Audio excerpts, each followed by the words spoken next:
How'd you pull up after last week? Good, man. It was a weird thing because it felt like all hell had been unleashed on me for a brief period. Actually, like around 2 a.m., 3 a.m., it got better. Like it all went away, but I slept like zero for the whole night, and I threw up all night. So I was completely out of it in the morning. So sorry about that. No, that's all good. Didn't you say something like, I think I did your level 1 course, and you're saying something like you were sick in Australia, weren't you? Dude, it was a 3 weeks trip there. The first leg was in Sydney. I was there for 2 weeks, and it was hell because I was there with Dane McDonald, and he had me give 3 seminars in 2 weeks, and so that's like 6 days of teaching in 14 calendar days. But on the off days, I was actually doing like video stuff, so it was like super tiring. And then after that, I went straight to Melbourne, and I was scheduled for another presentation. The first day was fine. I went to get some chicken after the seminar, and I got like sick like a dog. I mean, I threw up. And shat on the floor. It was like not pretty, right? Yeah. And I actually lost so much weight. I threw up so much that I got so dehydrated. I was in bed and I could not stand up because I was cramping everywhere. So if I tried to stand up, my hip flexor would cramp. Then I would shift to try to get the cramp off, and my hamstring would cramp. So I was just lying in bed and just throwing up on myself because I couldn't stand up. So I had a guy that sent me some electrolytes, and so basically the next day I was like completely out of it. So I couldn't do the seminar the second day, and then I had to fly home the day after that. So that was an interesting flight, like 18 hours. Dude, was horrible. I flew to Canada to see you in Swiss, and I saw your presentation there, and I could not adjust to. I was there for about 8 days. My body clock did not adjust the whole time. So all day, I wanted to sleep, and then all night I couldn't sleep. It was absolutely... Yeah, I'm good with that, though. I have a natural, I wouldn't say a skill, but I can basically sleep anytime, anywhere I want. So I adjust to different time zones very easily. So if I go to Australia, I will have one day where I'm completely out of it. But I can actually force myself not to sleep and sleep at the right time. So the next day I'm good to go.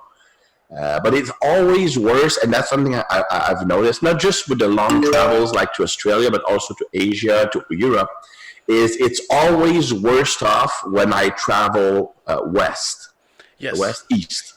It's always worse east. East for you. So yeah. When I get home. I think west, we're good. I think I feel pretty good because when I went to Europe, I felt good. But when I went the other way east to the States and Canada, and it seems to be everyone in Australia going in that direction. But the other way is fine. Yeah, I understand. Well, when I go to Australia, I'm actually fine. I mean, I have 1 day of adjustment. But when I come back, it's a whole week. Oh, yeah. For some reason, I don't understand why. Because I even had a friend of mine who went back to America for a month and still didn't adjust, but was body clock back into sync as soon as they came back to Australia. I even tried melatonin. I tried staying awake. I tried all sorts of things. Nothing happened. It's a weird thing, but that is actually accurate. When I come to Australia or from Australia to Canada, it's hell. That I can tell you. Even going from Europe back to Canada, it's also pretty hard. Not as hard because it's only 7 hours difference, but it's much worse than when I go to Europe. I was hoping when you were in Swiss, you were going to talk about the neurotyping. Well, actually, the problem with that is you can't really give a 90 minutes presentation on a topic like that.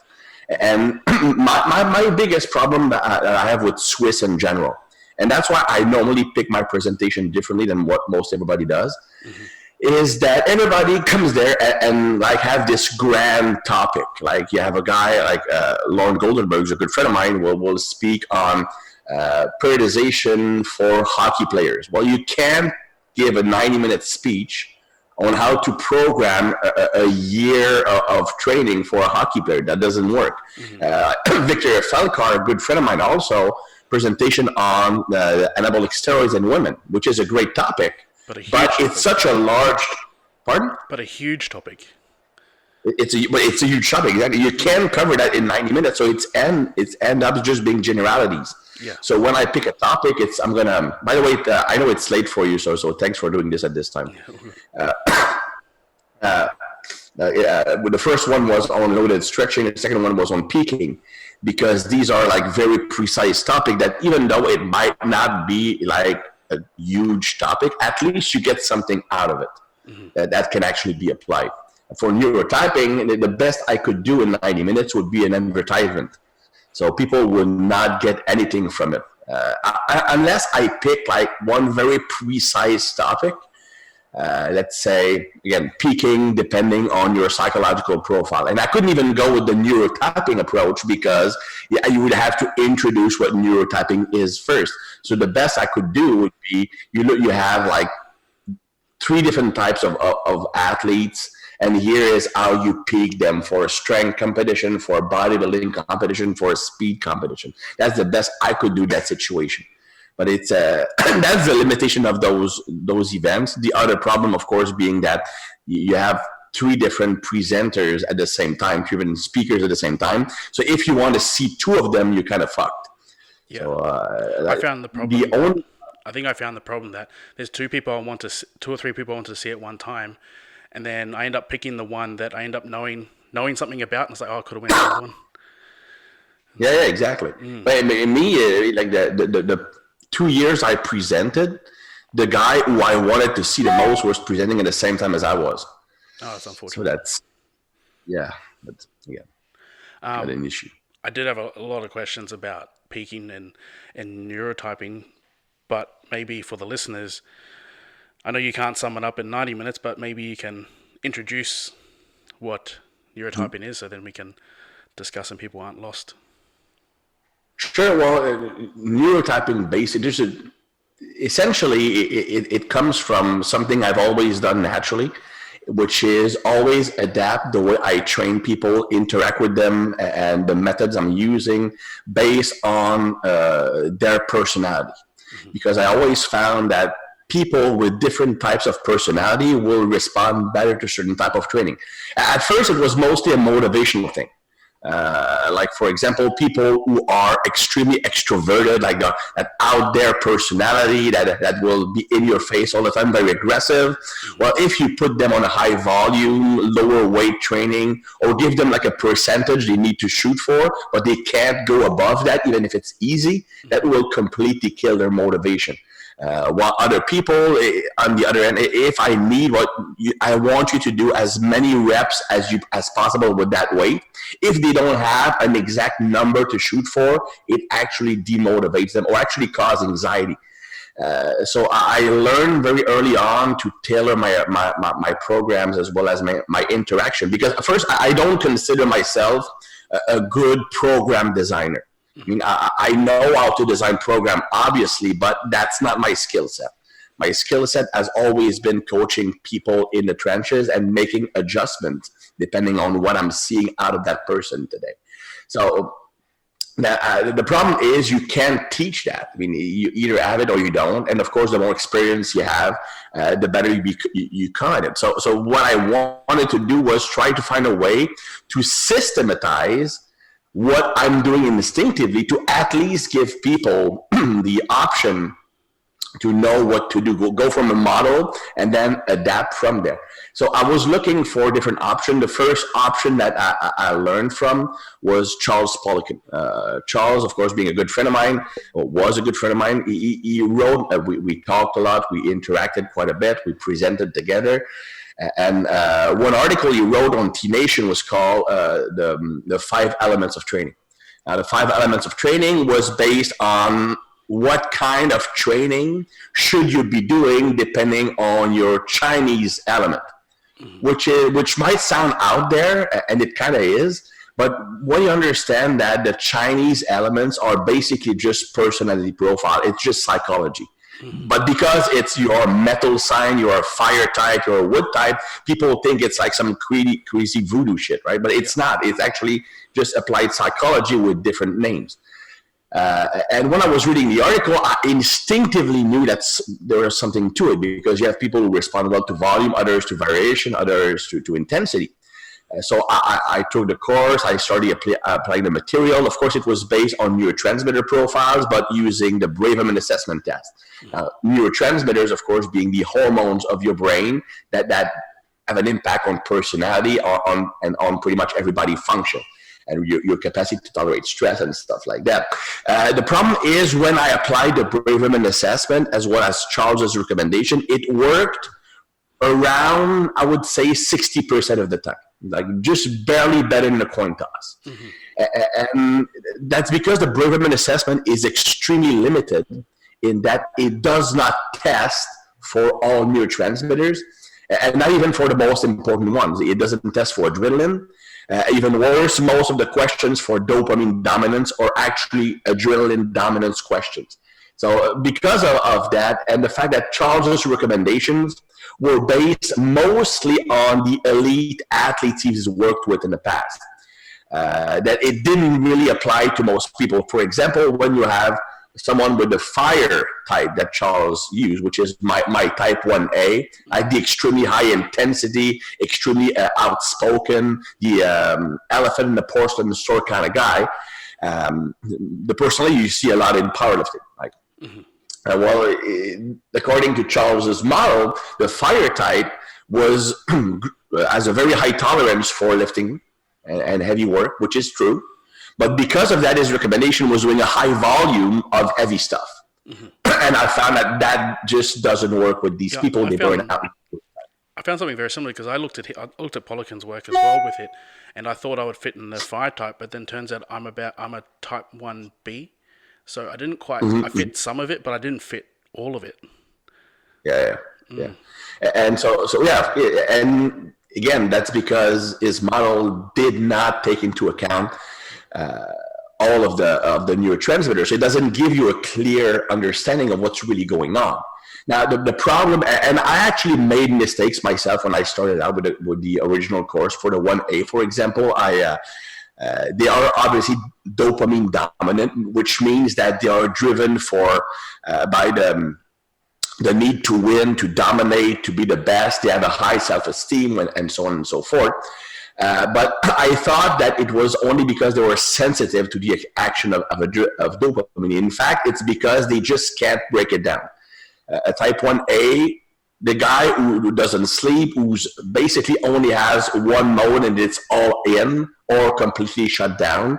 The person who just can't adjust his personality to other people. It's always in your face. He will always tell you what he thinks, whatever. There is no filter. They're very aggressive, very competitive. They need to win at absolutely everything. The reason they're like that is they cannot break down dopamine and adrenaline once it's released in the system. They have a very slow COMT enzyme, the enzyme that breaks down catecholamines.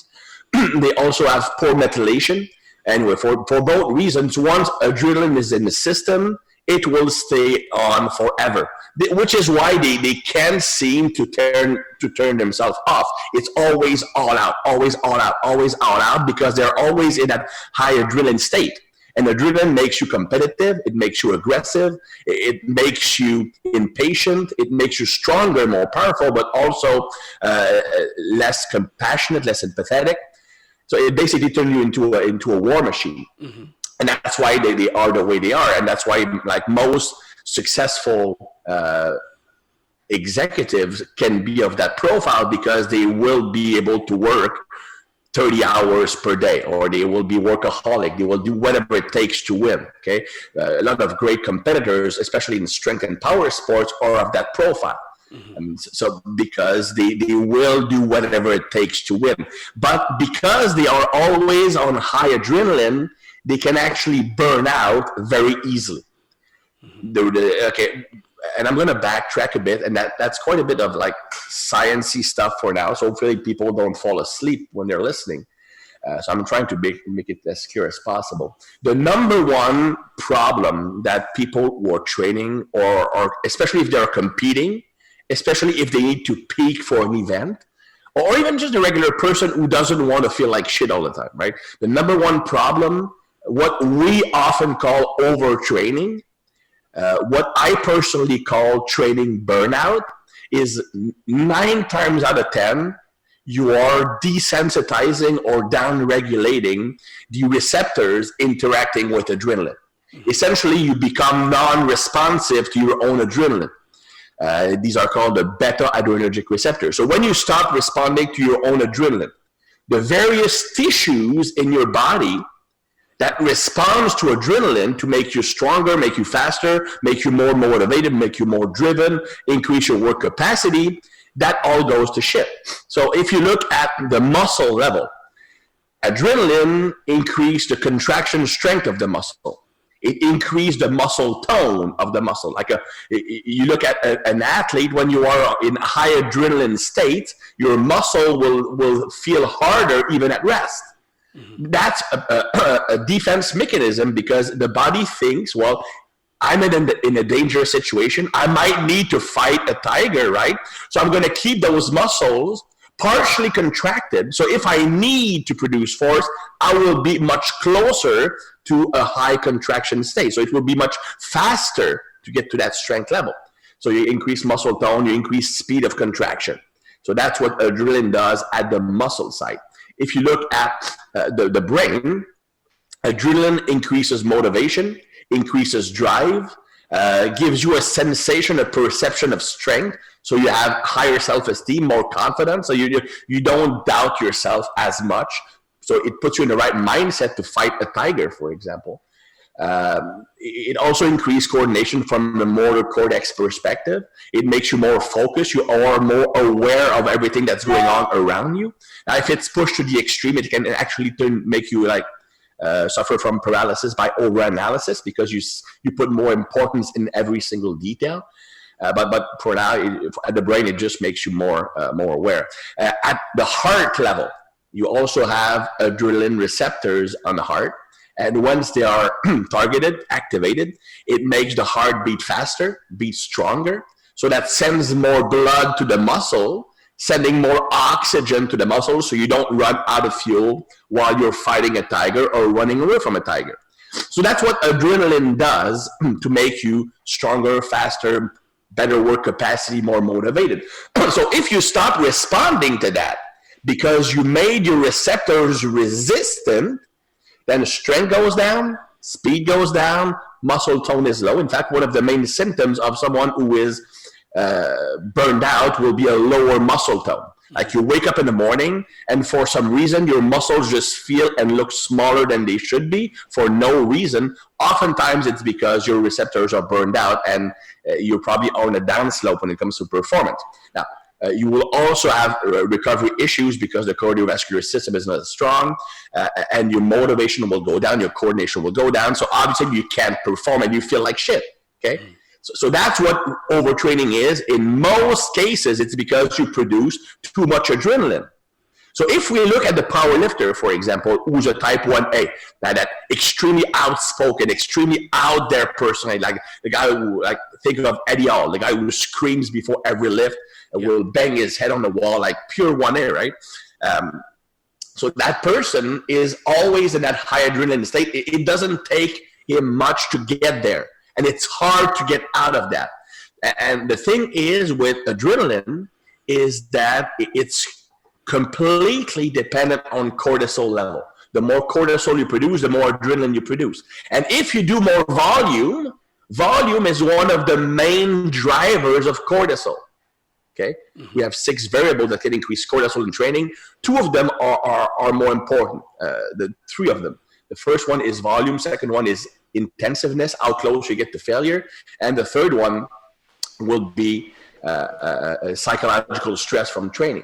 But just to get back to our volume thing, if you're someone who already has too much adrenaline, if you're someone who has problems getting rid of adrenaline once it's released, well, the last thing you want is to produce too much of it, because you already suck at clearing it out once it's released. If that's your issue, and you do a shit ton of volume, you produce more cortisol, you produce more adrenaline, and you have more adrenaline to clear, but you can't clear it. So you're much more likely to burn out those receptors and become burned out, overtrained, overworked. So how does this differ? Some people can actually. How does this differ with the type 1Bs? Because I feel like there's a lot of those similarities that I have in type 1B, and then like losing the muscle tone, feeling quite fatigued and lethargic. And then also I have a very fast response coming in with adrenaline. It's one of those things I could just flick a switch and then I'm on. But I'm definitely not the 1A because I'm more quite introverted. Yeah. So I seem to fall in the spectrum between 2A and 1A. Yeah. Well, oddly enough, the 1B is, as you mentioned, between 2A and 1B, 1A. In fact, I'm training a powerlifter right now. My original assessment was a 1A. Turns out he's actually a 2A.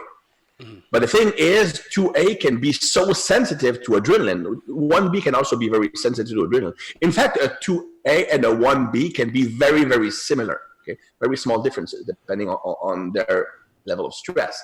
But the 2A or 1B, when they are in that high adrenaline state, they can actually become like a 1A. You've seen me present at Swiss, right? Mm-hmm. And you never know from listening to me talk that I'm extremely shy, extremely introverted, very low self-esteem. I mean, I'm probably the loudest guy out there when I present. Mm-hmm. But that's because of the adrenaline, right? So if when you're competing, that's why you can turn that switch on and off. But if you can turn it off, it indicates to me that you are good at clearing out adrenaline once it's been released. And that's a great quote unquote characteristics to have, because it prevents you in large part from the risk of burning out. But that can still happen. Like burning out, desensitization of the beta receptors can happen to pretty much everybody. Some are just more prone to it. Okay. Now, so that could be so what the last thing you want when you are a 1B, for example, is overdo it, because yes, you can go back down to your normal level faster, but it also means that if you overdo it because you think you can get out of it faster, you can actually desensitize your receptors. The greatest weapon, both of a 1B and a 2A from a performance standpoint, is that they are extremely responsive to adrenaline. So they will be a lot better in competition, for example, than they are in training. Or if they are on that day when they something happens to them, they had a car accident or whatever, they had a face-to-face with somebody and they are just pissed off, they will actually perform better when they're pissed off because of the adrenaline. They're super responsive to it. Like me, the more the adrenaline is present, the better I perform when I'm speaking, for example. Okay. But if you produce too much adrenaline because you do too much training, you can lose that, because even though you might not get the same problem with the receptors as someone who already has too much adrenaline, you can still desensitize them enough to lose your superpower. Mm-hmm. Because here's the thing, the best way, the only way to make those adrenaline receptors resistant is if you overstimulate them. And in fact, you know what? It doesn't take much to make the beta adrenergic receptors resistant to adrenaline. You can actually do that in one day. Okay, well, if you have like that one big, okay, let's take a powerlifting competition. Okay, tons of people, and as a coach and as a lifter yourself, you've probably seen that in quite a bit of lifters. Great competition, then the athlete for 5-7 days don't want to do anything with the gym. Mm-hmm. They lose motivation. They will eat like shit. They are lazy bastard for almost a week. Yeah. Because they actually produce so much adrenaline at the competition that they burn out them receptors in one day. So they wake up the next day, they are non-responsive to their own adrenaline, making you completely lazy, bringing bringing muscle tone way down, potential way down, motivation way down. And they will tend to crave crap at that point for two reasons. The first reason, it's actually your body being instinctive. It wants to reestablish normal sensitivity as fast as possible. And one of the best way to do that is to make sure that your body does not have any adrenaline at all, which means you need to bring cortisol way down. The reason why cortisol and adrenaline are connected is because cortisol increases the conversion of noradrenaline into adrenaline. Essentially, cortisol leads to the increase of adrenaline. Here's how the body responds to any stress situation. Let's say you have a potential stressful situation. The first thing that happens is your adrenaline goes up. So your body takes dopamine and it makes noradrenaline from it. The reason is noradrenaline's function is to increase focus and awareness. It allows you to, in a matter of milliseconds, to know if the danger is real or not. So that's the noradrenaline allowing you to know if the situation is dangerous or just an illusion. Then if it deems that the situation is indeed a true danger, it will release cortisol. And the function of cortisol is to make sure that every system in your body has everything it needs to fight a tiger or run away from a tiger or face any stressful situation. So the cortisol will mobilize stored energy to make sure you don't run out of fuel. That's why it can be catabolic to muscle. Because it's not because cortisol wants you to lose muscle. It's because cortisol wants you to not run out of fuel when fighting a tiger and die. So just to make sure, it will break down glycogen stores to make glucose. It will break down fatty acid, body fat to make fatty acids. But it will also break down muscle tissue to make amino acids so that you can also produce glucose from that, just to make sure you don't run out of fuel. Is this also why it might be harder to get that to switch it on when you are dieting in say a lower carbohydrate environment? Absolutely. I mean, and I'm going to go back to the topic in a second, but that absolutely is correct. The higher the caloric deficit is and the less carbohydrates you have in your diet, the more adrenaline you produce, the more cortisol you produce, 100%. Cortisol, the two first function of cortisol is mobilizing stored energy and maintaining a stable blood sugar level if it's too low. If blood sugar level is too high, you release insulin. If it's too low, you release glucagon and cortisol. These two hormones will increase blood sugar level. So if you are on a low carbs diet, if you are intermittent fasting, or even if you're just on a significant deficit, absolutely you will release more cortisol, which also leads to more adrenaline. That's why lots of people, they have problems sleeping when they're dieting down. That's because they produce a lot more adrenaline and it's hard to shut your brain down when that happens, right? And that's the main issue I have with a keto diet, for example. And I've been a low carbs guy for a long time. And you know what? Keto, if you are a bodybuilder, a powerlifter, it works pretty well if you are using stuff like steroids, because it can compensate for the elevation of cortisol. But in a natural lifter, the excess cortisol you get from not only the caloric restriction, but the low blood sugar from a keto diet will lead to very high cortisol level. Lots of people go on keto or go on intermittent fasting, and they will report sky-high energy levels, right? We see that all the time. Now, I expected to have no energy. I'm not eating any carbs, but dude, I have so much energy. Yes, you have tons of energy because your adrenaline is here. Your adrenaline is sky high. That's why you have energy, but it's not real energy, and it comes at a cost. Eventually, it can lead to the desensitization of those receptors, and that will lead to issues, right?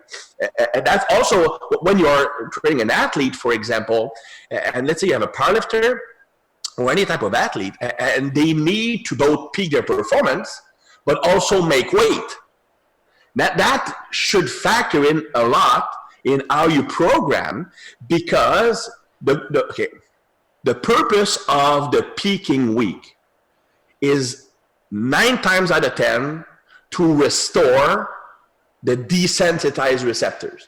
I mean, when you get a boost in performance from a peaking week, When let's say you're in a gym and you can barely bench 200 kilos in training, then you do your deload, and in competition you hit 230 or 220 fairly easily.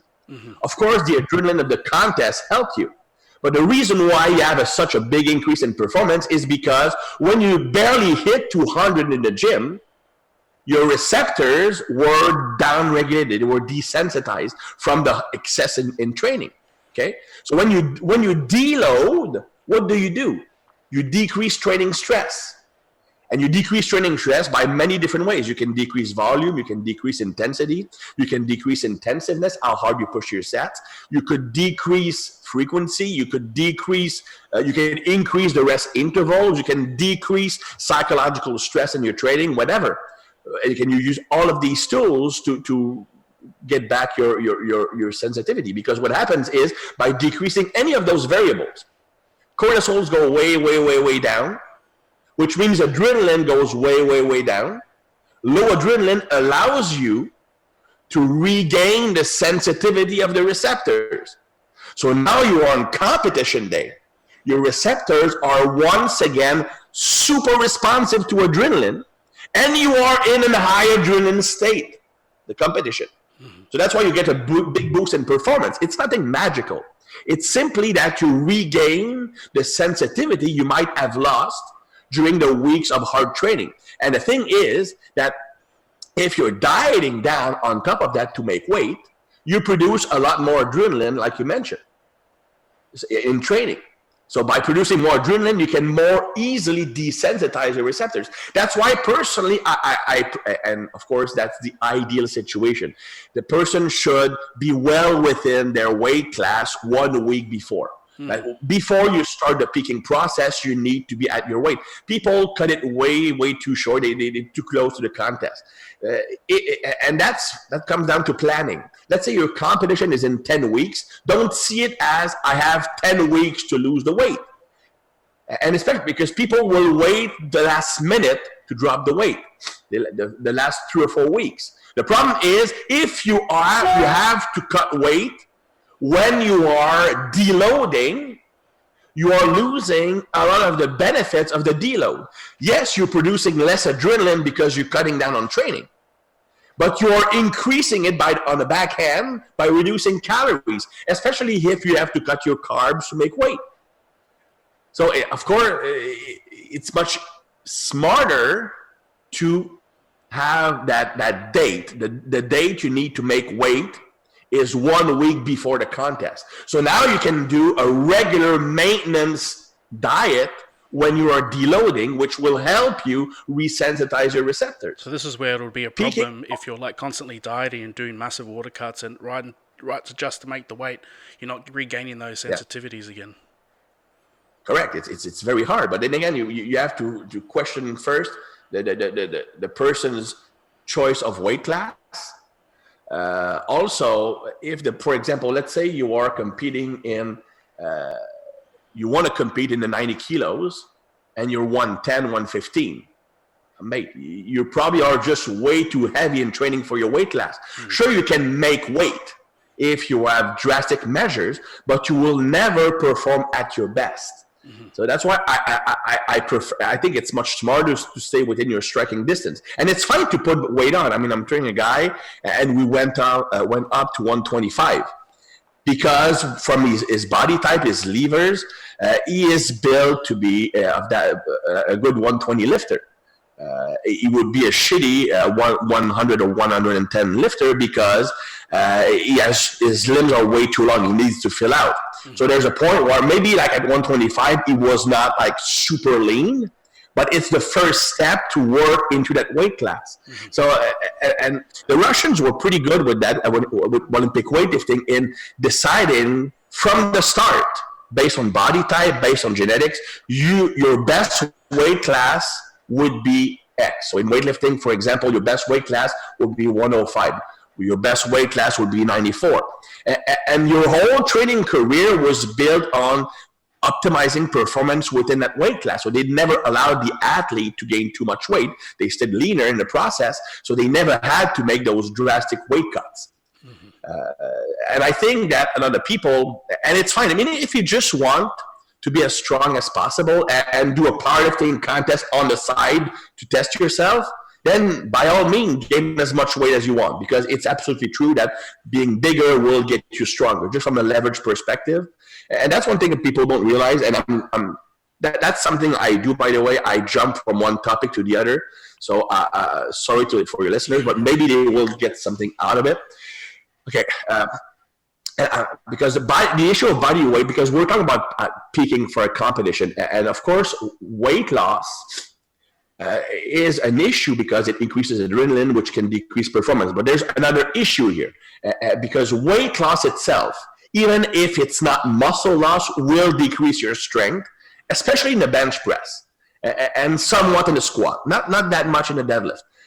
And here's the reason, and people have seen that all the time, right? You do a bench press, for example, and you're dieting down, and your bench press goes down. I mean, the first thing that happens is weight will just feel super heavy in your joints.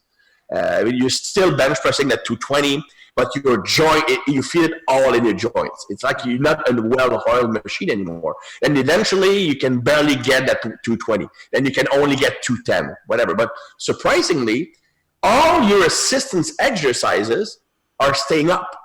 Like all your triceps work is just as strong. Your delt work is just as strong. You basically pectoral work. Saying my prep. You basically explain what my prep's like. Well, everybody who drops weight, it will always happen, and people don't understand what's going on. I mean, if your isolation movement, your assistance work doesn't go down, you're not losing muscle. Okay. So the reason you're losing strength is very simple. It's actually you're losing what I call passive stability. Anything that packs mass around a joint will increase its stability. It can be fat, it can be water, it can be muscle, it can be glycogen. It just packs the joint, especially the shoulder joint. And the shoulder joint, and that's why the bench press is a lot more effective than other lifts, is because the shoulder is much more unstable naturally.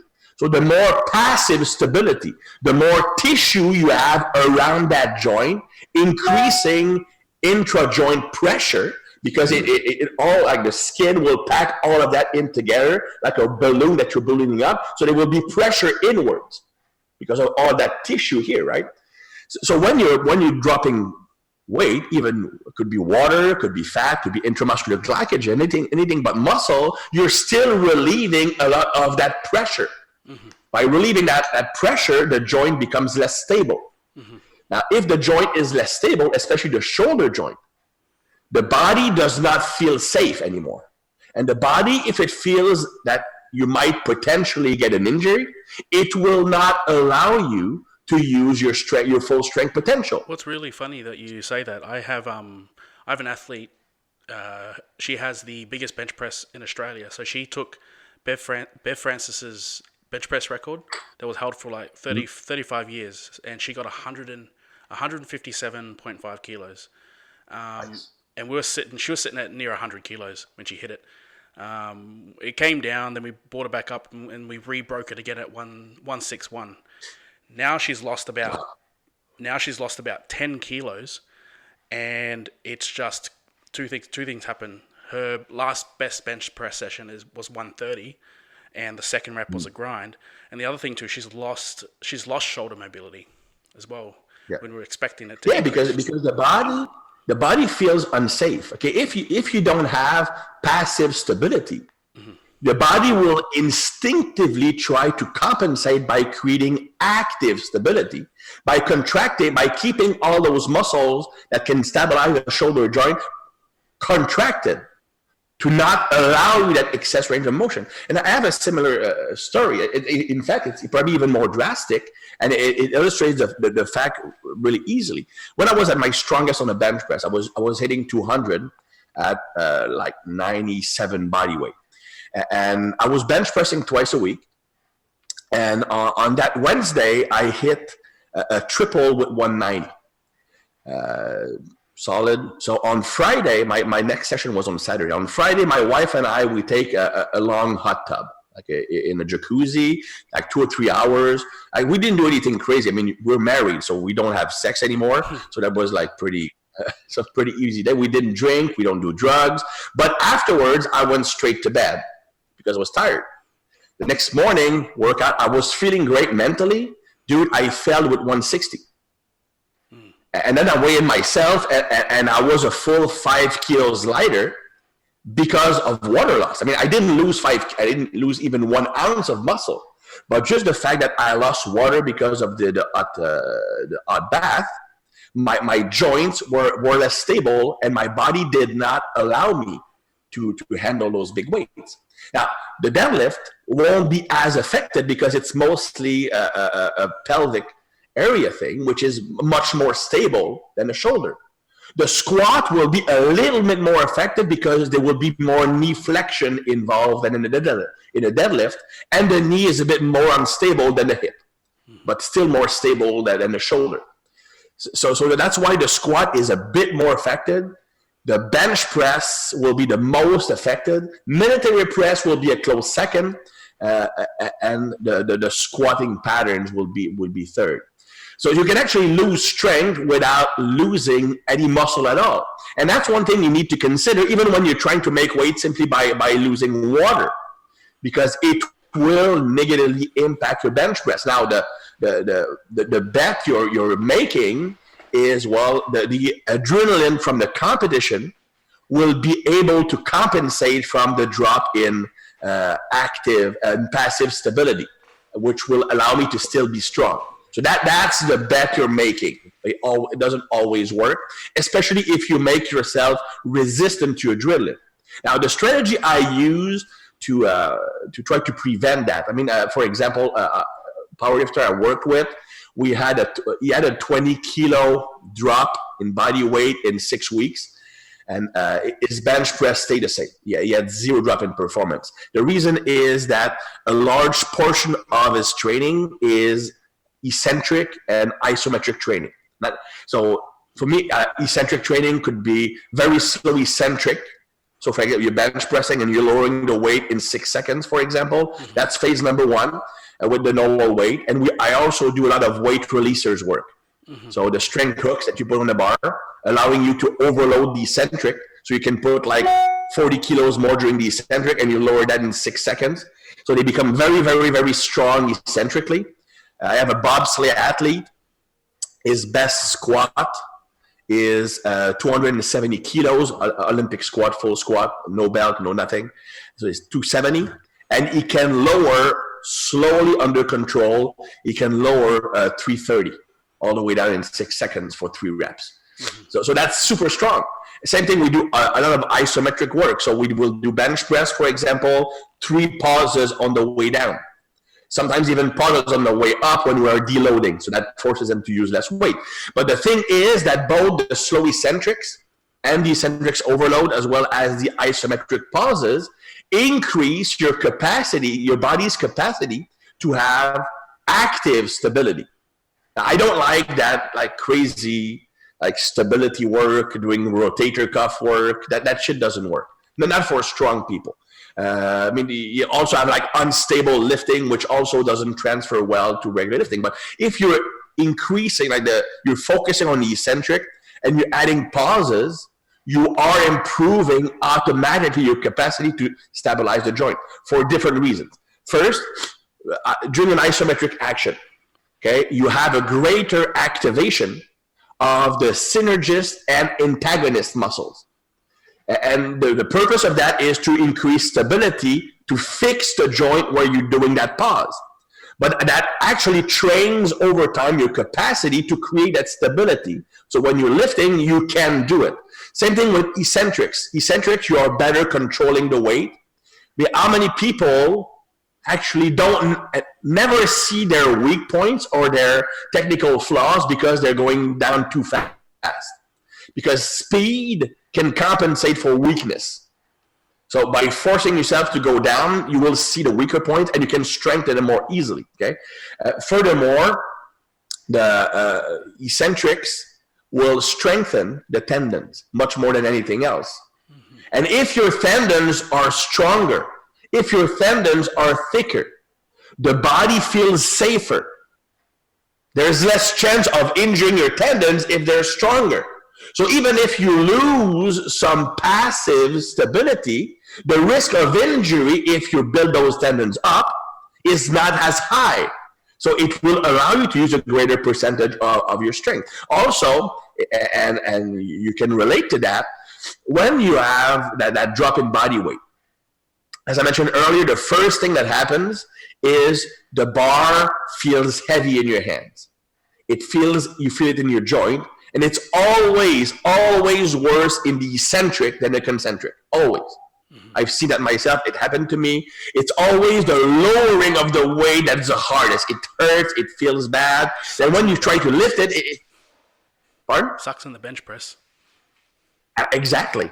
But so if you become super strong in the eccentric, like a normal person will be around 10% stronger eccentrically. 20% stronger is decent. I want athletes to be 50% stronger in the eccentric. Wow.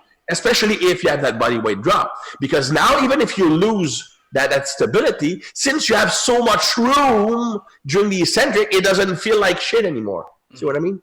It's not automatic. It's not that you do 5 weeks of eccentric training and it works.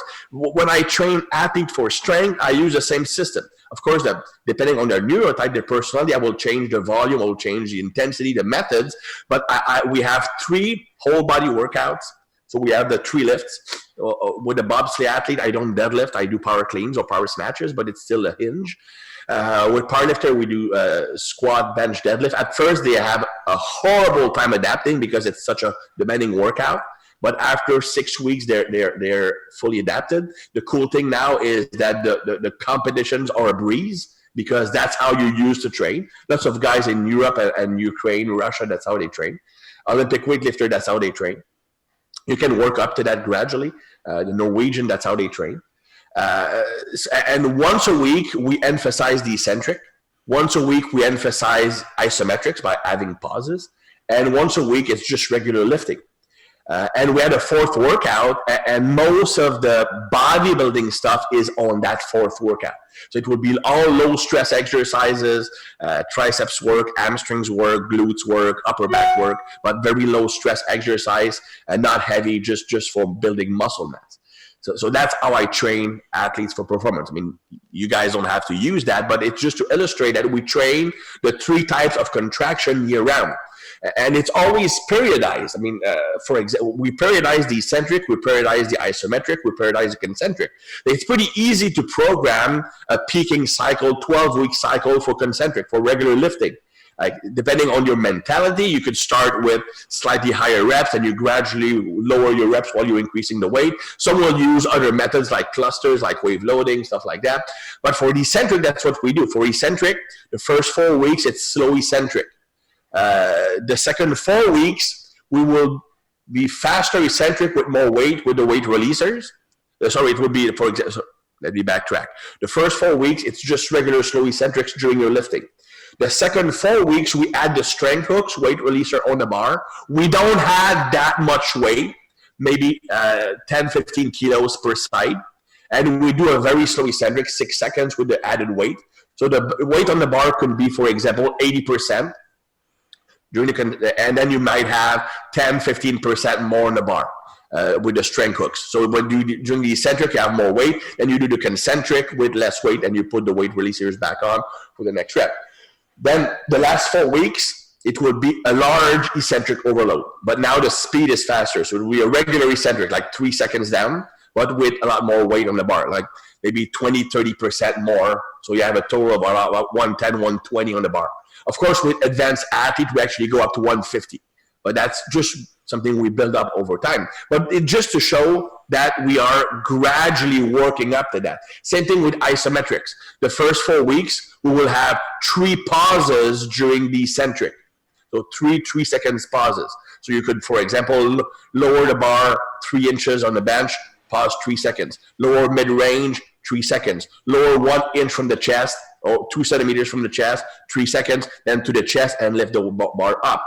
The second 4 weeks, we will have only 1 pause at the athlete's weakest position. Well, just above the weakest position, because the strength transfer would be good anyway, and you do your reps that way. And the last phase, with advanced athlete, I will use an isometric overload. So we use strength hooks once again to have an overload. Let's say you do a bench press, you have 200 kilos on the bar, you will put 20 kilos on each side, and you lower the bar mid-range, and you hold there for 6 seconds with the extra weight. Then you lower the weight back down on the chest, the hooks unhook from the bar, and you lift that 200 kilos. That's how you do your reps. So imagine the strengthening effect on your weak point. Imagine the stability your shoulder needs at that point. It's not something you can do right now. You need to work up to that. That's why I periodize over the weeks and over the months of training. But my goal is to...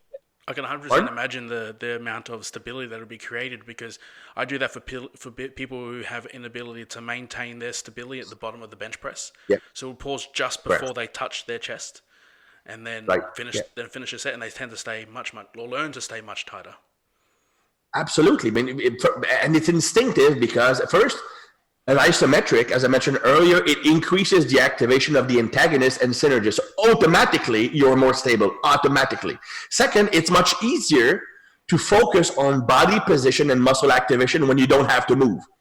When you have to coordinate movement and muscle activation at the same time, if you are a motor moron, that's very, very hard to do. Let's say, for example, you are doing a sport movement. Could be, let's say, I play golf, so let's say a golf swing, and one of your positions sucks. Well, if you try to correct that position while doing a swing, you'll never do it.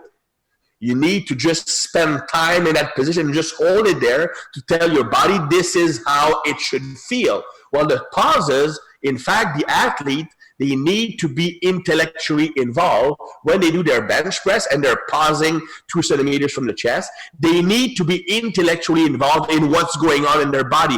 Are my lats activated, engaged? Am I trying to screw the bar? Am I trying to rip the bar apart? So and if you have a 3, 5, 6 second pause, you as a coach, you have the opportunity first to analyze the lifter's position, but also give them a cue that they can apply right now.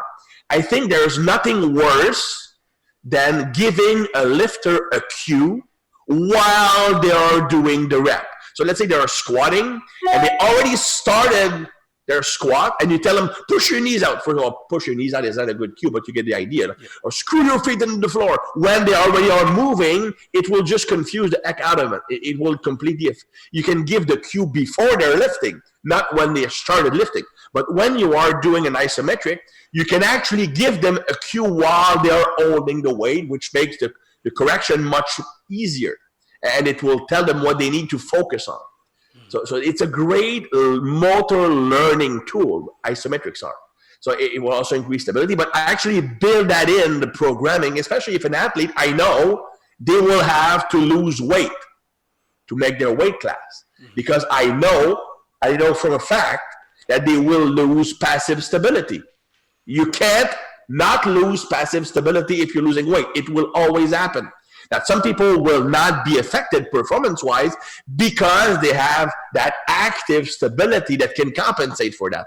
If you don't have that naturally, you need to build it up. Very interesting, yeah. Definitely something I want to start applying to. I'm already applying it kind of in some way, but that clarifies a lot of other things that we can definitely start to implement. Yeah. And you really need to develop it with the lift themselves. I mean, personally, and that's one place where the neurotyping stuff can become interesting and help you understand. Some people are good at transferring improvement from assistance work to the main lifts. Others are not.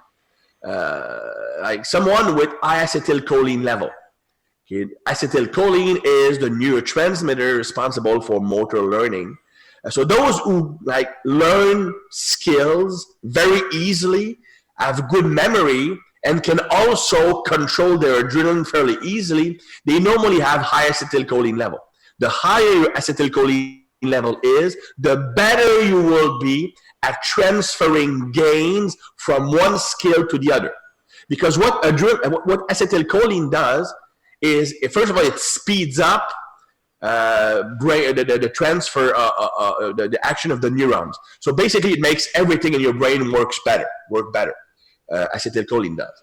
Also, it's good at retrieving information from your brain and retrieving another information and blending them together to create a new solution. So that's what you need to do when you're transferring gains from one skill to the other.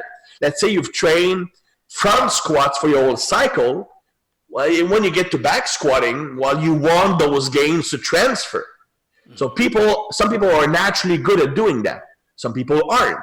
Like me personally, if I stop back squatting and I front squat exclusively for 12 weeks, if my front squat goes up by 40 kilos and I get back to back squatting, my back squat will go down. So after 3 or 4 weeks, it will go back up, but I can't readily transfer that. So for me, when I want to get strong, for example, when I bench press my heaviest weight, all I did was bench pressing. I was bench pressing a lot. I was doing tons of volume because I needed to practice that skill. So the moment I stopped. What neurotype is the highest acetylcholine? Normally the 1B. 1B, because it's fascinating. I've always trained my type 1Bs with a lot less accessory work and high frequency of training. I found that with all my type 1A, not in a different way, but type 1B, and I was hoping to talk about this a little bit more down the track. But then I've found how in these categories, mentally in my mind, I always had, I guess, where these people fit, and I've always had type 1Bs in a higher frequency training, but mainly of the same list with very little variation and not as many accessories, maybe 1 or 2 accessories in a session. You know, I think that you might not be a 1B, and maybe you are, but you're extrapolating what worked for you with the one. I mean, again, that will work if they're motivated. Mm-hmm. But normally the 1Bs, they will often require variation to stay motivated. Not as much as a 2A. The 2A needs the most variation. Okay. Mm-hmm. By the way, if you have high acetylcholine, you can transfer gains from assistance work better. Doesn't mean you need it, because they are also better at moving. Mm-hmm. So just by doing the main movement, they become super efficient. They will absolutely be gaining. Anyway, personally, I believe that most of the way, and that's where I'm actually different than guys like Louis Simmons, for example. And that probably comes from the fact that I was an Olympic weightlifter for a while. But that's where most of my knowledge of training strength comes from. And I've always been a guy that is a high frequency guy on the big basic lifts. Mm-hmm. Even with the guys I train for strength and performance, they do the squat, the bench, and deadlift 3 days a week. Now, some of them I will include variation. For example, if someone needs variation, like the 2A, then one day we might do back squat, one day we might do front squat, one day we might do Zercher squat, for example. But the closer we would get to a competition, the more we would stick to the basic lift themselves and drop the assistance work. Now, the number of assistance exercises I would throw in would depend mostly on their tolerance for volume, because that's my first thing. The first thing, it's kind of like doctors. The first rules of doctors is first do no harm. Okay, my first principle is first do not burn out, because nothing will kill performance faster than burning those receptors out. So I absolutely want to avoid that. So the first thing I'm looking at is how much volume can one tolerate, and my own approach. And I'm not saying everybody should do that. Okay, my way is not necessarily better than anybody else's. It's just the way I work, because it's my preference. That's I'm good at programming. I don't know the other systems as well. It's a high frequency of the big basic lift. That's what I do. And that's where I start from.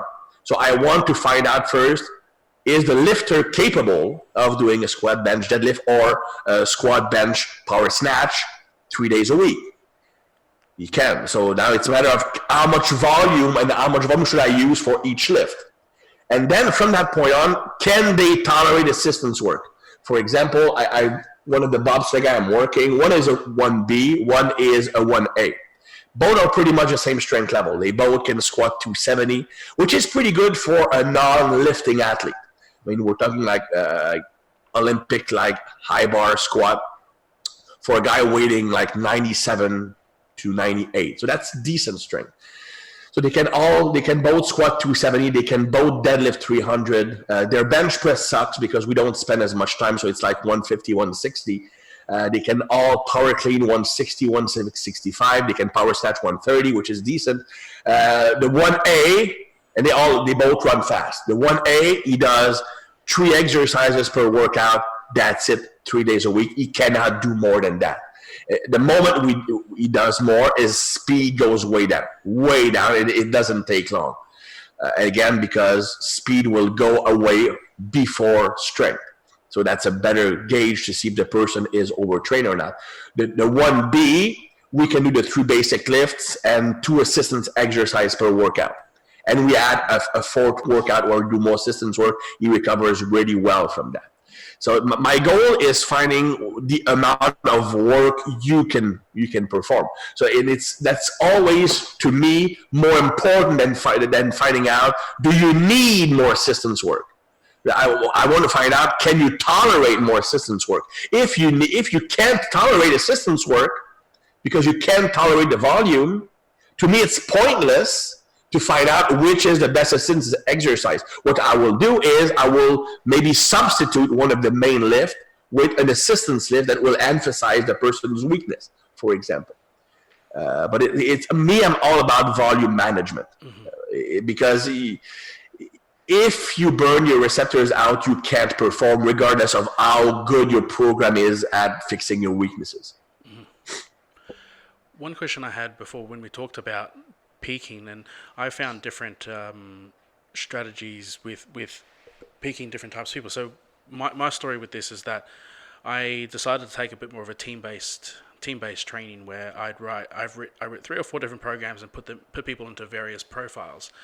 But at the start, the first time I tried doing this many years ago, is that I pretty much put in male-female.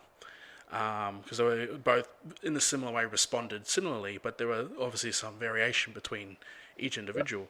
But then I found, like, I had already read some of your work on T Nation with neurotyping, and then I took him to the competition, and there certain groups of people did really, really well, and for the men, and a lot of the women did really, really well. But there was like characteristics of some individuals that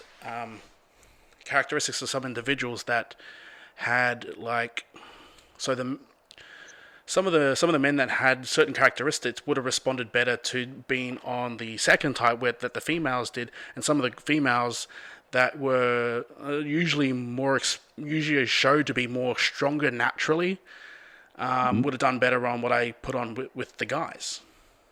Right. Hang on, this light is not on. You have to pay your bills, man. Oh, it's a motion sensor light. So then the next time round, I decided to put them into 2 types and 2 subtypes of type 1, type 1A, type 1B, and then every single person across the board, besides a few people that may have had injuries and things like that, other variables like that, all peaked and performed really, really well. And the common thing is they all shared common personality types, and this is when I started to link together that there's an influence. The personality type is also influencing the way they respond to training and the way they recover. And so I found, when you're talking earlier about peaking, my people who type 1A, type 1B found that they could basically they'll need about 2, sometimes, and some, I've even pushed it out to 3 weeks of a taper coming into a competition. So the heaviest lifts will be about 3 weeks out. The intensity would drop, volume would start to taper, and they responded much better to that than if they held their intensity way too close to competition. Right. And then with the type 2A and type 2B, they did a lot better, where their intensity maintained till 1 to 2 weeks out, but then maintain a level of training as close to competition as possible. So they'll still train. They'll still have a training session 2 days out from a competition. And then some of them. Then I started seeing a lot more. See the type 1A. I did start to see the burnout a lot more. So they couldn't hit heavy that frequently. Because then they're by their second session, sometimes you see it in the second week, performance drops. And also did a bit of work with velocity-based training, tracking their velocity, and you can easily measure how that comes in waves. And every second week, you'll have a high-performing week and a very low-performing week with some of those type 1 individuals. And then this is where, with the type 2, I found did really well with high frequency of those lifts. So I found the type 2B did really well with squatting 2, maybe 3 times a week, benching 3 to 4 times a week, and maybe deadlifting 2 times a week, obviously in various intensities so they don't burn out. But they were able to respond to that, where if a type 1A was to do something like that, they'd completely burn out. Yeah, well, it goes back to what I mentioned earlier, the capacity to break down adrenaline. Yeah. Like the 1A, they are really bad at breaking down adrenaline because their COMT enzyme, the enzyme breaking down adrenaline, is not efficient. It's slow, and they are poor methylators. So when they go heavy, in their mind, heavy is a battle with the weight, right? The 1A, you have to kill that weight. I have to win the workout. So it will be an all-out fight response. So it will get a big adrenaline spike, and they can't break it down. So it's very easy for them to down-regulate, desensitize their receptors. The 2A is very, very good at breaking down adrenaline. So he can actually do that, and more often the 2A and the 2B, one characteristic they have is that they have lower self-esteem. They don't trust themselves as much. And I know that I'm like that. When I was competing, my biggest issue is if I have not hit a heavy snatch this week, in my mind, I won't be able to do it in competition. So they do need to maintain some form of heavy lifting longer just to stay confident, to trust themselves. Otherwise, they'll go into the competition with too much self-doubt. The downside of that, the issue is they can very easily overdo it, because there's a big difference between hitting a heavy lift and then just pounding yourself to the ground with heavy lifts, which is what I did when I was just training by myself. I could try like my opener 10 times in a workout just to make sure that I would know I would make it. Then, of course, I would fail because I would burn myself out. So there's a difference where you need a 2A, someone who has lower self-esteem, doesn't trust himself as much. They do need confirmation of their lifting capacities pretty much every week. Doesn't mean they need to do lots of it. If they are left by themselves, they will do a lot more work, too much, because they need to convince themselves they can do it. And oftentimes they will, and that's not for you because you are coaching them, but for people listening who are training like by themselves, the main issue with people like that is, for example, let's say they hit that 180 bench, they will want to hit it over and over and over and over again to convince themselves that they will hit it every time. And that will lead to the downregulation and drop in performance. But you're absolutely correct. The people who are like naturally stronger, the people who are built for lifting, people who are the 1A personality that extremely extroverted, takes a lot of space, they are aggressive, they are competitive, they are driven. These people, they don't need to hit that weight, that heavy weight often before a competition, because they don't lack the self-confidence, the trust to be good in competition. They actually are waiting eagerly for that competition. The 2A and the 2B, and also the type 3, they actually say they want to compete, but they really don't. Okay? They might be lying in bed and they fantasize about it, because the 2A and the 2B personalities, lower self-esteem, they need the approval of others. They need the respect of others to feel good about themselves, right? That's how they work. So they might fantasize about the competition, earning them respect. So they are looking forward to the competition in that regard, but they will hate pretty much every minute. Well, they will hate it until adrenaline kicks in. So they will not, there's nothing worse for a 2A than, let's say they are in an heavier weight class, hearing the bar drop from the other weight classes, or seeing people warm up in a warm-up room. There's nothing more excruciating for them than that, because it just ramps up their stress, ramp up their self-doubt. And to some extent, it can actually burn them out, and they might not perform because of that. So that's one of the main issues. Because it's not just about the peaking process, is how do you handle them on the platform? How do you handle them in a warm-up area? Some people, they need to be challenged. They need to be made fun of. You need to make them aggressive, slap it in the face, whatever. Some people need to be reassured. They need to be told that everything's going to be fine. And yet other people, they just need a very intellectualized approach. Like you give them almost a minute-by-minute breakdown of what the warm-up will look like. Where will they put their bags? Everything needs to be done according to plan. To put their brain in the right mindset to perform. So that's, of course, good coaches, they know their athlete and they do that instinctively. But for those who don't have the experience, it's pretty cool to understand the driving force of all personalities. The 1 personality, the 1A, 1B, their driving force is winning. They actually love competition. They can't wait for it because they want to win. Training is fun, but there's nothing to win there, okay? The type 2 personalities, 2A, 2B, they need to win people's respect and self-approval. In fact, it's weird that way that the type 1 personalities, they need to win. I mean, for them, second is first loser, right? For the type 2, they don't work like that. It's weird.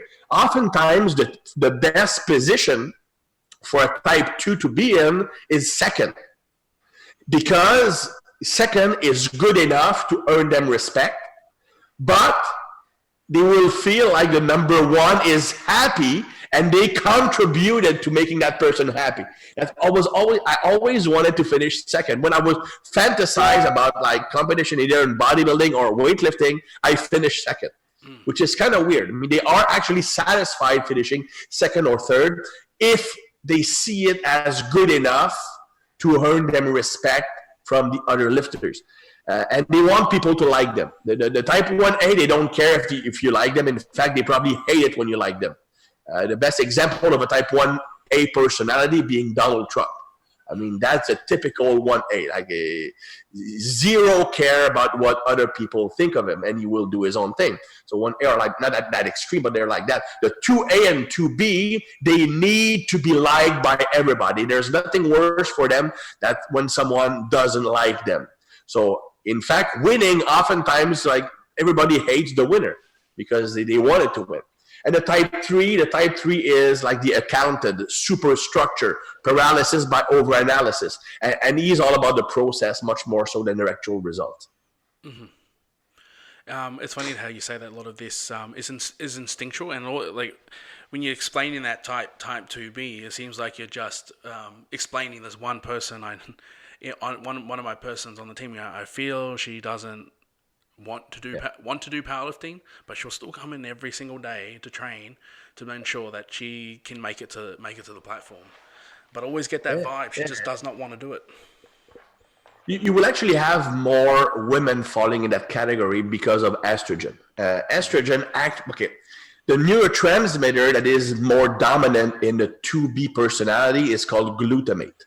Mm-hmm. And glutamate is in large part what I call the emotional amplifier. Glutamate amplifies the intensity of every emotion you feel. So if you're happy, it's the best day of your life. If you're in love, it's like head over heel, the most important person you ever met. Like they are the needy person, the one that they will dress the same. This is what weird couple, right? But when it's bad, it's like the end of the world. When they fail, they take everything personally. And it's very hard to provide them constructive criticism because they will take everything personally. So you need to use the hamburger approach. One compliment, the corrective, then one compliment to make sure they don't break down. But so glutamate amplifies those emotions. And the reason is, if you look up glutamate, in fact, its main function is to increase memory. It helps you memorize stuff. But people don't understand how glutamate helps you memorize stuff. The brain is selective. You don't store everything that happens to you to the same extent in your brain. It would make sense. Like if my brain would store every single information that happens to me every day, I would go crazy. So it must make decision. What information do I store in my brain, and which information will occupy a larger place in my brain, making it easier to retrieve. Okay, and one of the ways your brain works to decide which information will be stored more importantly than others is the emotional state you were in when that happened. So the more intense the emotions were that you associate with an event, the more likely that event is to be stored in your memory and you occupy a large place. That's one of the main reasons why soldiers suffer from PTSD, for example, because when they have a certain thing happens to them, like at war or whatever, the emotions are so intense that it's just burned in their brain, and the more space it occupies, the easier it is to retrieve that information. Okay, so glutamate, by amplifying emotions, also increase memory.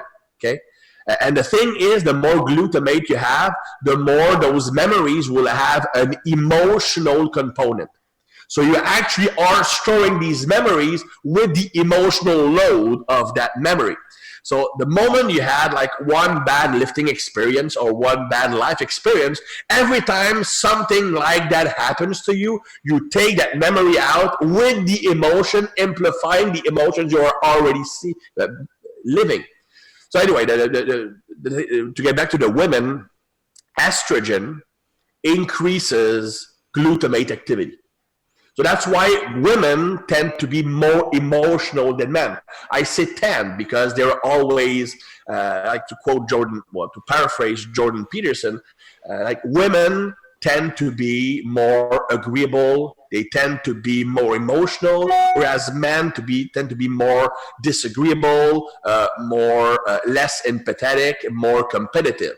But there will always be women who fall in that more male-dominant personality, and vice versa. Okay, but generally speaking, women tend to be more emotional because estrogen will amplify the glutamate response, amplifying emotional responses.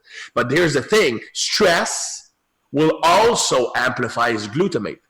So you can have people who are great, normally they are like very even keel, no mood swings, whatever, and all of a sudden when stress goes up, they become a train wreck emotionally, because cortisol will increase the emotional response of glutamate.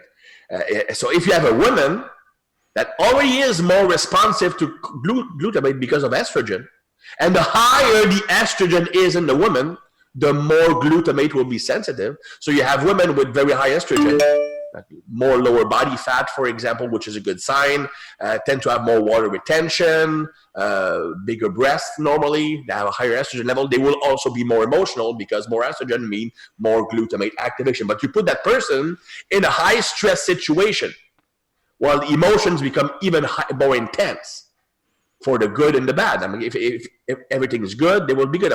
They go to the gym, they have a good performance, it will have a magnifying effect on their self-esteem. But if they don't, and they have a bad experience, it will be destructive. So that's why these people can't handle failing in the gym the way the 1A personality would. Like if you have a 1A personality and he fails a squat, it will just piss him off, and he will put 5 kilo more on the bar and he will get it. I've had athletes like that. I've had an athlete who was doing his first. He was a former baseball player, great athlete, former CrossFit competitor, and he wanted to start Olympic weightlifting. And his best snatch in the gym was 120 kilos. It was 82 kilos body weight, so 180. First competition, I was actually a judge at the contest, so I was in the warm-up room. I couldn't do his warm-up, but I was seeing the warm-up room from the side, and he was missing lift after lift after lift. So he had like that, his opener in the warm-up room 120, and he kept missing it and missing it and missing it, right? So now the bar is called, it's 180 kilos, it's not showing up. In weightlifting, contrary to powerlifting, the bar never goes down. So if your opener is 120 and the bar is at 120, then you have to go, because it will not go back down to 120. It's not everybody does his first attempt. It's always by weight. So 120 on the bar doesn't go up. 125 doesn't show. He actually upped his opener to 130 kilos, 10 kilos more than his PR, and he was missing all of his warm-up attempt. He actually nailed the 130, and he finished the competition with 135. That's crazy, but that's a typical example of the 1A just gets pissed off when he misses a lift, and it actually improves his performance by increasing adrenaline. The 2B, it will crumble her. I mean, I had a figure skater I was training. She was a junior national champion, and she was that was her first year as a senior in the senior class, and she was supposed to easily make top 3 in the national championship. She was seen as the future of Canadian figure skating. So I'm at my friend's house, and we're playing a drinking game. So basically, we put 500 songs from the 80s on a computer, which would randomly pick one song, and the first one who gets the right song wins, and everybody else has to drink, right? Classic drinking game. Anyway, at 7, figure skating starts. So I go to the living room, which is always weird when you have a guy's night out and one guy goes to the living room to watch figure skating. But anyway, the athlete that was training was competing, and she turned in the worst performance of her life. Like, she fell on skills that she masters and will hit 99 times out of 100.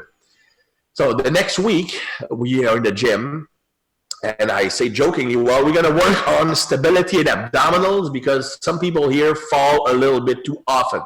Now, that was my first stint working with figure skaters. I was used to training football players and hockey players, and Olympic weightlifters. And they would have risen to the occasion. It crumbled her. And for 3 months, she did not speak to me once. It took me 6 months just to be able to have a working relationship with her. Of course, I was just starting out as a coach, but that just goes to show that some people, much higher emotional response, they will take things personally, and something that is seen as negative will be destructive for these people. Whereas for some people who don't have the same, like the 1A basically has no glutamate. That's why they have no empathy. The 1A, they don't care what other people think of them. They don't care about other people because they don't need their approval. Okay, and here's the big fallacy, okay? There's no such thing as altruistic people. There's no such thing as good and bad people. There's no such thing as people who put the well-being of others before their own. That does not exist. Every single person in the world is self-centered. The thing is, most people don't even realize they're self-centered, and they actually don't look self-centered because the way they act make them look like they're putting the well-being of others before their own. But the reason is that what their brain needs to be happy is for others to like them. Like me, what I need is to feel respected, admired, liked, and loved by other people. Because of that, I will go the extra mile to please other people. I will train people. I trained people for free for a long time because I wanted them to like me. Okay, just recently, I have a decent home gym, and we're in lockdown right now. And I'm in the grocery store. I've seen a guy that I've seen once or twice in the gym. We are on speaking term, but I wouldn't call him a friend. And so it sucks. I can't train, and my training was going so well. Dude, come to my house. I'll loan you my equipment. So I loaned him 180 kilos of weight and a competition powerlifting bar. I'm not even sure if I'm going to see them again.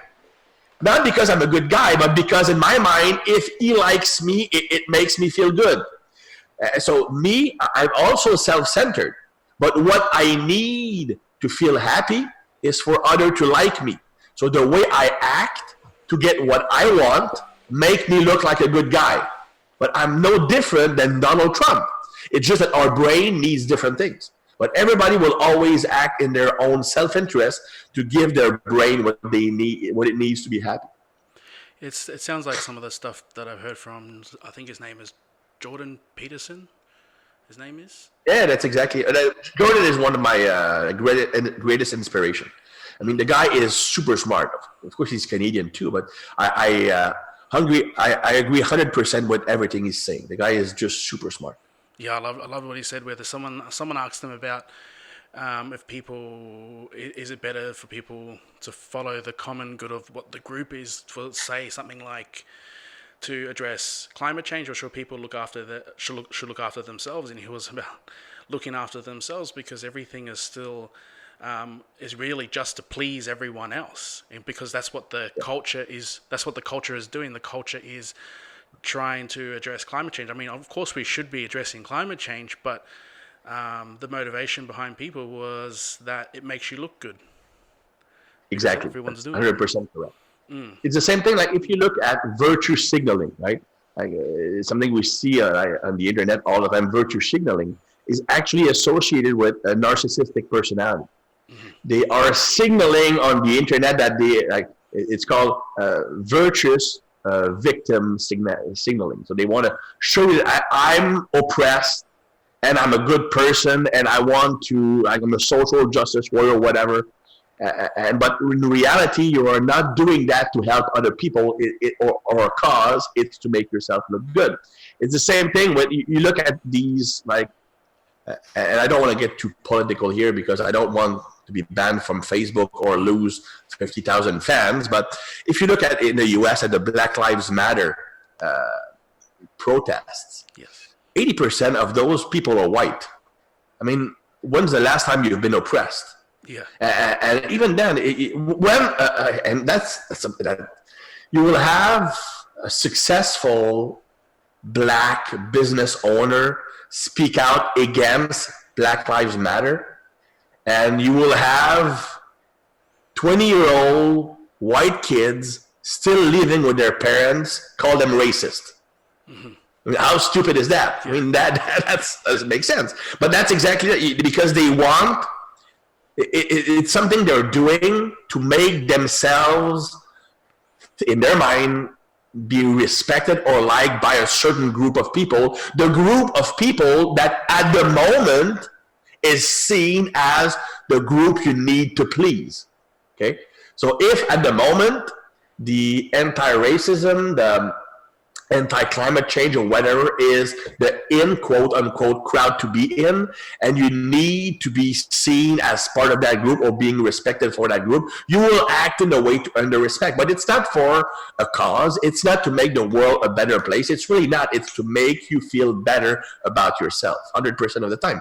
And the thing is, those who are more likely to become like those virtue signaling people are those who actually have no accomplishment of their own. It's called a surrogate goal.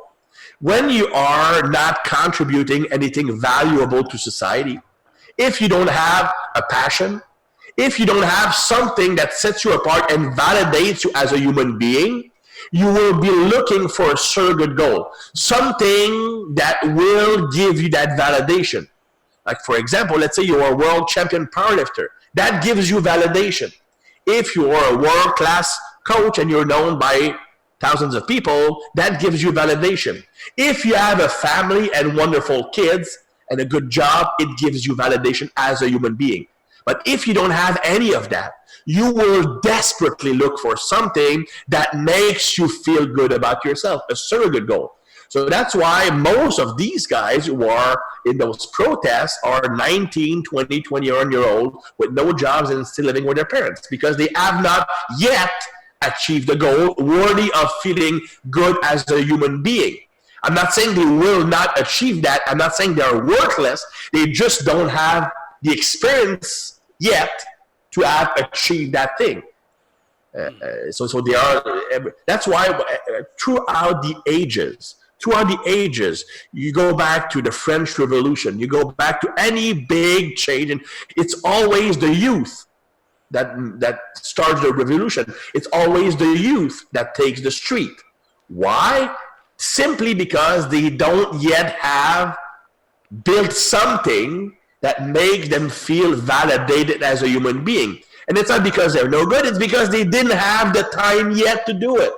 So they're desperately looking for something to make them feel good about themselves and worthy as a human being. That's how it works. You won't see and that's why successful businessmen, they are, or successful athletes. Well, yeah, of course you have successful businessmen, successful people with large families. They won't go protesting. They don't go on social media and become virtuous victim signaling, because they don't need that to feel good about themselves, most of the time at least. Yeah, it's all really interesting. They had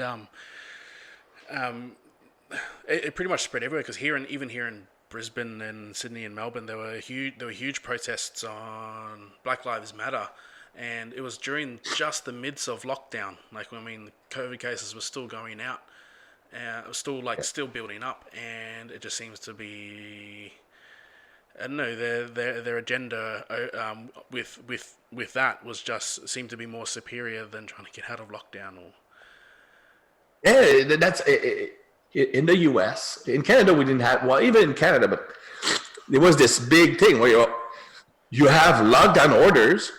You can't go out you can't have big social gatherings. You can't be with your family because you cannot be two different households at the same place.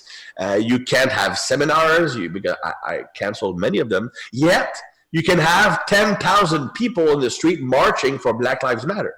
And what they said is that the social importance of the cause is more important than the risk of the pandemic. Well, it's one thing or the other, right? I mean, that's something that, to me, in reality, politicians are just saying that because they want to score points. They know that right now that movement carries a lot of power. They know that young voters will be voting for years to come, so they don't want to be remembered for those who told these young potential voters to not do that. And they want to invest in their own political future by saying that protesting these causes, that's important enough to put the whole society at risk. Man, I'm not saying it's putting the society at risk, because we can debate the actual risk of the pandemic or the COVID. But you can't say in one hand that it's gonna wipe the human race apart, and you need to take those extreme measures to avoid the spreading, and say that, it's fine to protest Black Lives Matter because it's a worthy cause. You can't say that, because it's two opposite things. It doesn't work together. It's a worthy cause to have small businesses to continue to operate and make a living. 100%. I mean, and I don't want to put necessarily weight into the conspiracy theory, but if you wanted to kill the economy, to start a new economy based mostly on artificial intelligence, on computers, and get rid of the brick and mortar thing, you would not act differently. That's exactly what you would do.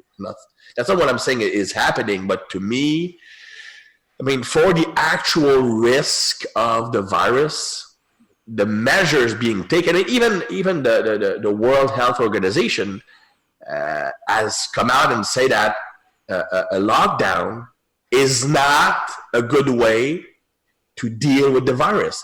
They say that the only justification one can use lockdowns is to give a momentary relief to the healthcare system, to avoid overloading it. That's the only justification, but it does not help deal with the issue. Really, you are killing you. It seems very politically driven, because here in Melbourne, or down in Melbourne, I'm here in Brisbane, they were locked down since March, and they open up in a week's time, so early November. So they've been in lockdown for nearly 8 months. And it's way beyond the course. Like, there was no stress on the medical system whatsoever. There was plenty No, of exactly. and all that's happened. It just seems to be a political agenda of some sort. Because I mean, people. I knew 100%. a lot of gym owners down there, and they said they haven't even spoken to another adult for like 4 months, and they were getting depressed because all they got is they're stuck with children, or or having no contact with anyone else, and they can't even make a living anymore. These people are just depressed, not even just because of money, just because like they're just stuck. And it served them as Belarus actually they refused help, financial help from the World Bank, because the World Bank actually, one of the conditions for making them the loan was that Belarus go into lockdown. So why would a bank loaning money insist on those conditions for the loan? Well, they'll have to keep borrowing money to artificially sustain the economy. Yeah. Yeah. It's weird. So anyway, it's only going to last as long as until the government stops doing their payouts. They're still doing payouts now. Yeah. Well, again, payouts is one of the. Okay, I get it. It helped people out, but then it's gonna. Here in Canada, what it did, we had what's called a PCU. Basically, the government gave $2,000 a month to those who didn't work. And for many, it was actually more than they were making with their regular jobs. And now that when they actually reopened the businesses, the government kept on the PCU. Okay, so now nobody wants to get back to those lower end jobs. So companies, you have small businesses, they can't even find employees because they would make more money or almost as much money not doing anything because they get the help from the government. So that's actually also contributing to getting the economy. All right, so let's head back to the topic. So I remember, I think I listened to another one of your podcasts saying you may be developing or looking into an objective measure to determine neurotype. Well, actually, I do have a test. I developed a test last year, and I upgraded it this year. Actually, I'm right now. I'm working with, but I haven't started yet. It's in the discussion. It's artificial intelligence company from the US, and we're looking at ways to use like facial recognition, facial expressions, heart rate changes, and various physiological measures to help diagnose someone's neurotype along with the test. Because here's the problem with any type of personality assessment test. There will always be some bias involved. You answer based on your perception of yourself or on the image you want the corrector to see you at. So, and that's quite common. You will always answer, well, the less self-esteem you have, the more you will answer the test to give yourself a good image in the eyes of the corrector. And people who have high self-esteem will often like way overestimate their worth. So they will answer things that doesn't always make sense. So that's the limitation of a test. I mean, I'm going to give you an example. When I first read the 5 Elements of Trading by Charles, and when I went to his courses, when you read it, well, if I'm a strength athlete, I need to be a fire type, because a fire type is genetically gifted to be a strength athlete based on Charles's articles and material. So and the fire type is dopamine dominant, so very high dopamine score. So when I did the Brave Women assessment, when you do the test, you actually see the questions are grouped by category. So you have all the dopamine questions with a big header, dopamine. So subconsciously or not, I wanted to have a high dopamine score because Charles's type, the fire type, is the one that is the best for strength sport. So I always answer with to get a higher dopamine score. So the score was the assessment was completely worthless because I wanted it to be that way. So that's the limitation of the written test. But in the ideal world, the only way to make a written test truly effective, unless you're someone who's extremely objective, it would be to have someone who knows you like the back of their hand answer the test for you. Let's say you've been married for 12 years, your wife will answer the test for you, because these answers are much more likely to be objective about who you are than if you answer them yourself. As far as an objective test, there are some physiological markers that are interesting. I had some discussion with Stefan Yanev in Australia when we were back there, and Stefan works with Sydney University quite a bit, and he was looking into doing tests to evaluate your neurological profile based on several markers like the type of COMT enzyme you have, your methylation status, and stuff like that. Because there's a correlation between the COMT type. If you have a slow COMT, so the enzyme that breaks down adrenaline is very slow, and that's genetic, then you can probably only be a 1A or a type 3. So that would be a genetic way of like giving you an idea of what type you are. If you measure the methylation status, I mean the 1A, the type 3, and the 1A are poor methylators. So that can give you an idea. The 1B is an over methylator, so that can also give you some idea. Again, these are objective measures that can help you make a better assessment of the person. But it's not something I've been able to work on a lot recently. First, because I'm stuck here and I have like 10,000 projects at the same time. I think I think my camera and mic died, so I am now recording through the laptop. But that was a big talk. I think there's so many more questions I'd like to ask, but maybe we can leave it there or catch up for a follow up. Yeah, that would be good. That list of questions here, I think I only got through like a few, but that's always how it goes. Like, in fact, normally I told people not get a list of questions because you will not get through it. I talked way too much, so sometimes. But then again, I think that just turns out to be pretty decent. Just two guys talking training. I think that's how it should be anyway.